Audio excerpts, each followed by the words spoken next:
साधु की पुत्री हितोपदेश की प्रेरक कहानी। एक बार गंगा नदी के किनारे एक साधु रहते थे। वे न केवल विद्वान थे बल्कि उनके पास जादुई शक्तियां भी थीं। एक दिन वे ध्यान में मग्न थे, तभी बाज की चोंच से एक चुईया छूटकर उनके हाथों में आ गिरी।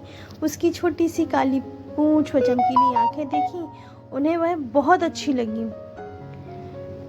पर घर ले जाने से पहले उन्होंने जादुई मंत्रों के प्रयोग से उसे एक लड़की में बदल दिया।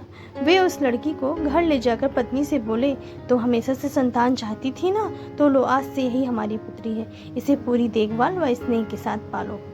साधु की पत्नी भी अपनी पुत्री को देख प्रसन्न हो उठी। वह उसे राजकुमारी की तरह पालने लगी। साल बीतते गए, नन्ही लड़की एक सुंदर युवती बन गई। जब वह 18 वर्ष की हुई तो साधु व उनकी पत्नी उसके लिए वर तराशने लगे। साधु ने कहा, मेरी बिटिया का विवाह ऐसे व्यक्ति से होना चाहिए जो सबसे बड़ा हो। मेरे हिसाब से सूर्य ठीक रहेगा। पत्नी ने भी हामी भरी। उन्होंने जादुई मंत्रों के प्रयोग से सूर्य को नीचे बुला लिया। उन्होंने उसे अपनी पुत्री से विवाह करने को कहा, पर पुत्री ने पहले ही ना कर दी। वह बोली, पिताजी, यह तो बहुत गर्म है। मैं उससे विवाह करूंगी जो इससे भी बेहतर हो। साधु निराश हो गए। उन्होंने सूर्य से कहा कि वे ही कोई वर सुझाएं। सूर्य ने कहा, बादलों के देवता से बड़ा कौन होगा? उनमें तो मेरी किरणों को भी रोकने की शक्ति है। साधु ने बादलों को नीचे बुलाया।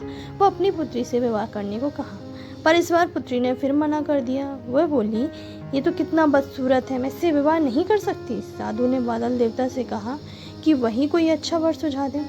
तो वे बोले, पवन देवता ठीक रहेंगे, वे तो मुझे भी अपनी फूंक से उड़ा देते हैं।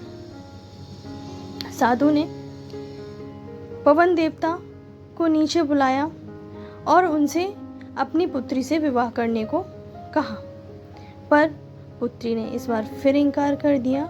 वह बोली, मैं इससे शादी नहीं करूंगी, ये तो कहीं टिकते ही नहीं, हमेशा यहाँ वहाँ भागते रहते हैं। साधु ने पवन देव से कहा, क्या मेरी पुत्री के लिए ऐसा वर हो सकता है जो आपसे भी बेहतर हो?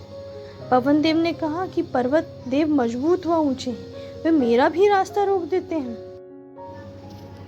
साधु ने पर्वत देवता से कहा कि वह उसकी पुत्री से विवाह कर लें।